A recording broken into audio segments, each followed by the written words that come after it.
السلام علیکم۔ Q R Voice Horror channel پہ خوش آمدید۔ رات انتہائی سرد تھی۔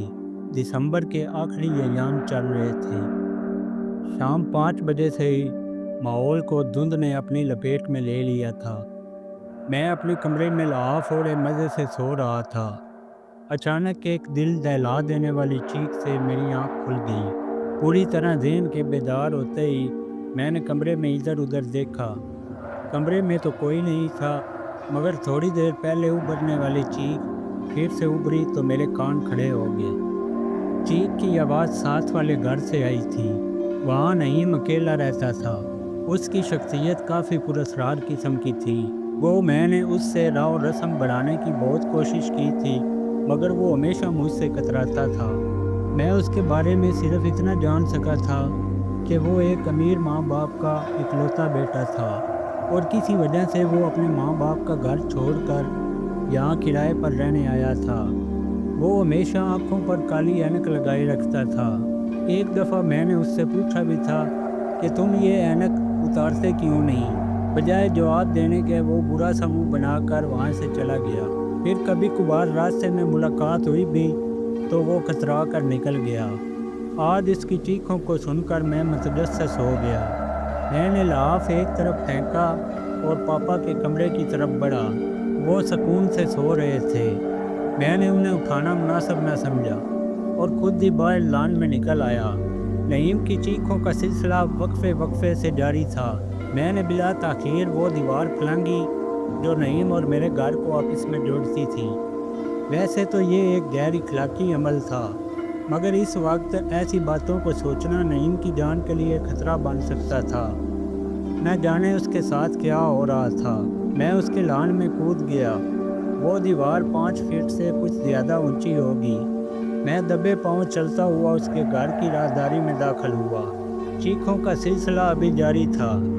میں چلتا ہوا اس کمرے کے دروازے پر پہنچا جہاں سے چیخوں کی آواز آ رہی تھی۔ دروازے پر ہاتھ کا دباؤ ڈالا تو وہ کھلا ہوا تھا۔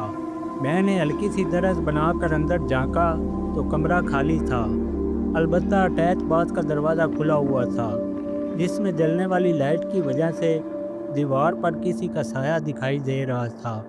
چیخوں کی آواز بھی باتھ روم سے ہی آ رہی تھی۔ میں جلدی سے کمرے میں داخل ہوا اور بنا شور کیے اٹیچ باتھ کی طرف بڑھا۔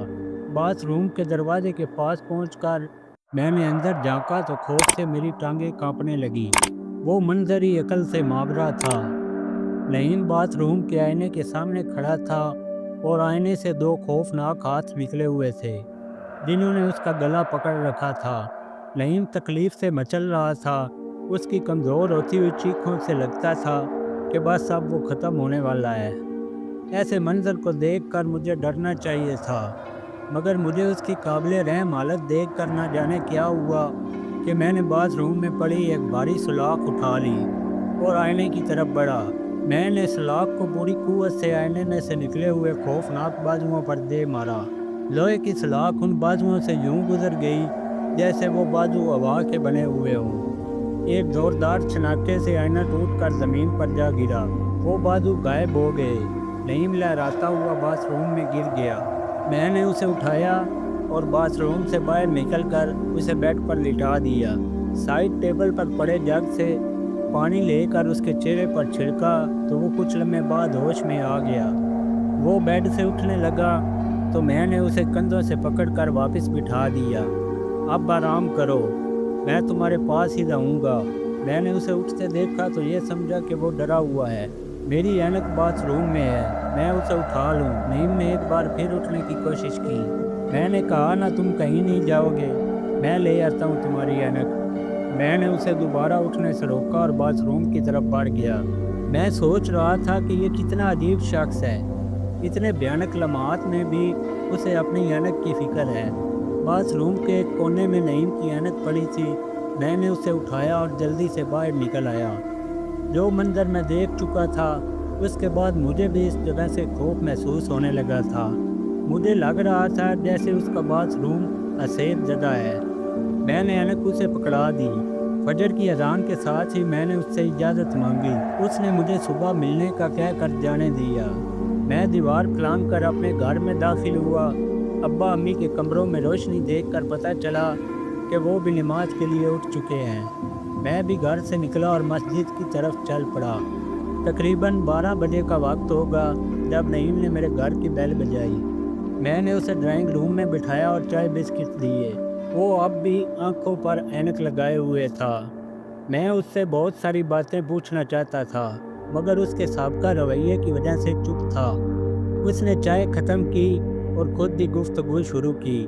تم شاید میرے عجیب رویے پر مجھ سے غصہ بھی ہوئے ہوگے، مگر یقین جانو، تم نے جب مجھ سے میری اینک کے بارے دریافت کیا، مجھے یوں محسوس ہوا جیسے کسی نے میرے زخموں پر نمک چھڑکا ہو۔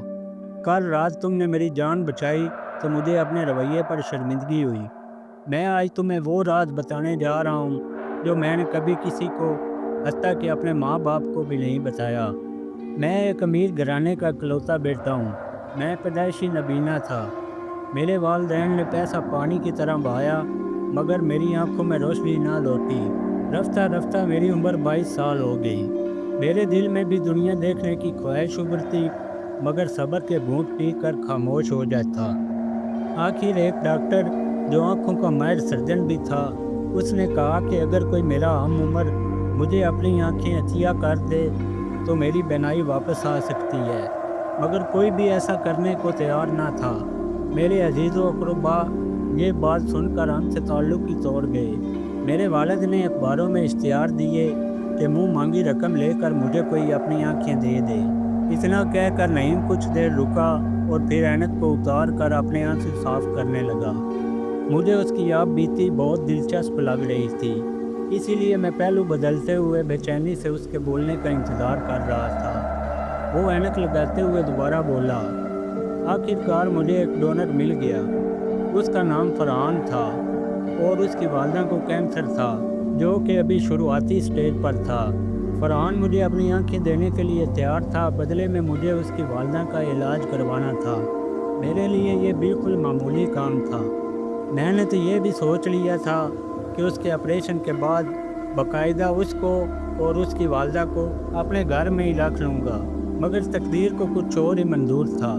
میری آنکھوں کا آپریشن ہوا، پٹی کھلی تو پہلی بار دنیا کو دیکھتے ہی میں اتنا خوش ہوا کہ فرحان کے بارے میں بالکل بھول گیا۔ اس دن ہی میں یورپ کے ٹور پر چلا گیا۔ 3 ماہ بعد جب واپس آیا تو فرحان کی والدہ کی وفات کی خبر ملی۔ فرحان بھی والدہ کی موت کے بعد کسی کار کے نیچے آ کے کچلا گیا تھا۔ ان دونوں کی موت ایک بوجھ کی طرح میرے ضمیر پر لدی ہوئی ہے۔ میرے ماں باپ مجھ سے میری پریشانی کے متعلق سوال کرتے تھے اور ان سوالوں کو سن کر میرا ضمیر مجھے ملامت کرتا تھا، اسی لیے میں انہیں چھوڑ آیا۔ یہ آنکھیں فرحان کی دی ہوئی ہیں، اور جب بھی میری نظر کسی آئینے پر پڑتی ہے تو فرحان کی بے چین روح مجھے مارنے کی کوشش کرتی ہے، جس کا ایک ذاتی تجربہ تمہیں ہو چکا ہے۔ اسی لیے میں آنکھوں پر کالا چشمہ لگاتا ہوں۔ اتنا کہہ کر نعیم خاموش ہو گیا۔ وہ چلا گیا مگر میرے ذہن پر ہزاروں سوال چھوڑ گیا۔ اس ملاقات کے کچھ عرصے بعد مجھے نعیم کی پراسرار موت کی خبر ملی۔ رات کے وقت کسی نے اسے گلا گھونٹ کر مار دیا تھا۔ فرحان کی روح نے اپنا انتقام لے لیا تھا۔